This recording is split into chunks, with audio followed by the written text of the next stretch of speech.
హన్మకొండ జిల్లాలో దొంగలు హల్చల్ సృష్టించారు. మంగళపల్లిలోని తాళం వేసి ఉన్న ఓ ఇంట్లో చోరీ చేశారు.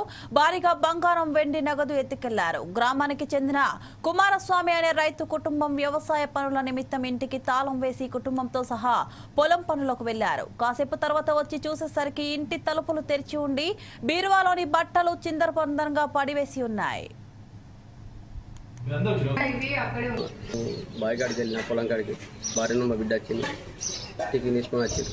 మేము ఆడ ఆవులం ఇలా చదువుకొని సొప్ప కట్ చేసి పోసి వాటిని ఆవులం చదువుకొని ఇంటికి వచ్చేసరికి గేట్ ఓపెన్ చేసినది. గేట్ ఓపెన్ చేసిన దాన్ని ఏంది గిట్టం మరి వేయలేదా, గేట్ వేయలేదా అని మేము అబ్జర్వ్ చేసే వరకు ఇంట్లోకి వచ్చే వరకు ఈ డోర్ కొంచెం పెట్టున్నది. ఆ డోర్ మొత్తం క్లోజ్ చేసినది. తాళం వేయలేదా ఏందని చూసే వరకు తాళం లేదని ఇంకా లోపలికి ఆడవారు లోపలికి చూసే వరకు తాళం బలగొట్టాడు. లోపల పడేసారు.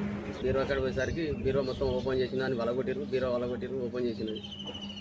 ఓపెన్ చేసినాక ఇక్కడ బంగారం ఉండే పెయిన్ అని చూసారు. మొత్తం అంత ఇప్పారు. బంగారం పెట్టెలు అవన్నీ ఇప్పి బాగా తిని పొలాలు